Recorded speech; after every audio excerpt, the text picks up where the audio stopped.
Welcome back to the final episode of our MVRK miniseries, Joseph. Last week, Joseph had put his brothers through various tests to see where their hearts were at.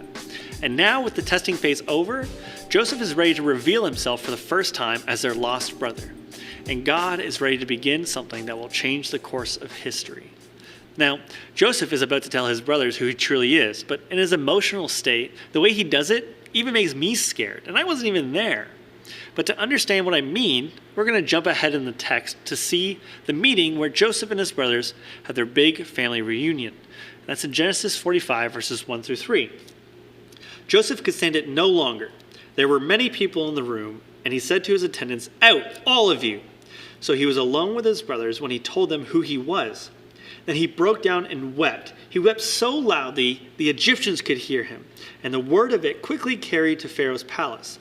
"I am Joseph," he said to his brothers. "Is my father still alive?"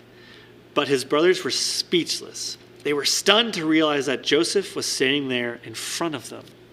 So, you have been brought in by one of the most powerful people in the world.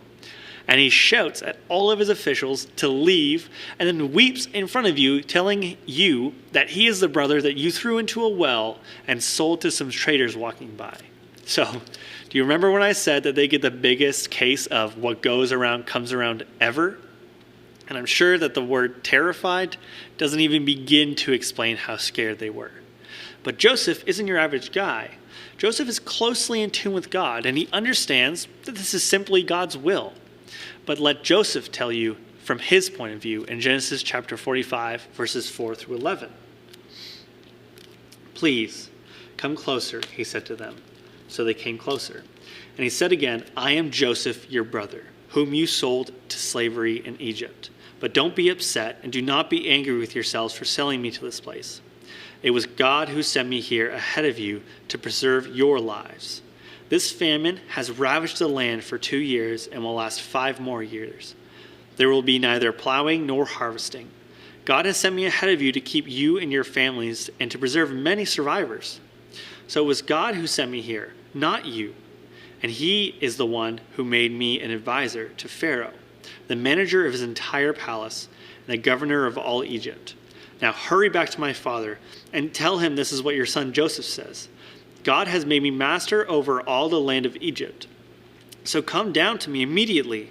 You can live here in the region of Goshen, where you can be near me with all of your children and grandchildren, your flocks and herds and everything you own. I will take care of you there. For there are still 5 years of famine ahead of us. Otherwise, you, your households, and all your animals will starve." So after Joseph comes face to face with the people who caused him years of pain and suffering, he doesn't get even. He knows that God's plan was to save them. And the only way to do that was for Joseph to suffer greatly, so his family didn't have to. Joseph's wisdom is beyond comprehension, and his trust in God is far beyond mine. Even Joseph knew that his position wasn't given to him for the purpose of a story, but the purpose of a people. Joseph's family is moved to Egypt to be saved from the famine, but even more, it's to start a nation, a holy nation, chosen by God to serve him and bring him glory and pave a way for God's son to come and save the world. And while they were meant to do that, they may have not done a good job of it. And Jacob's other name is Israel. And when they move to Egypt, they become the Israelites, the nation under God that is mentioned throughout the whole Bible. Jacob's sons become the heads of the tribes of Israel. And without these people, without Joseph's willingness to follow God, the Israelites wouldn't exist. Not to say that God would have been at a loss without them, but he would have had to use someone else. And we wouldn't have any of the stories like Moses or any of the judges or Ezekiel.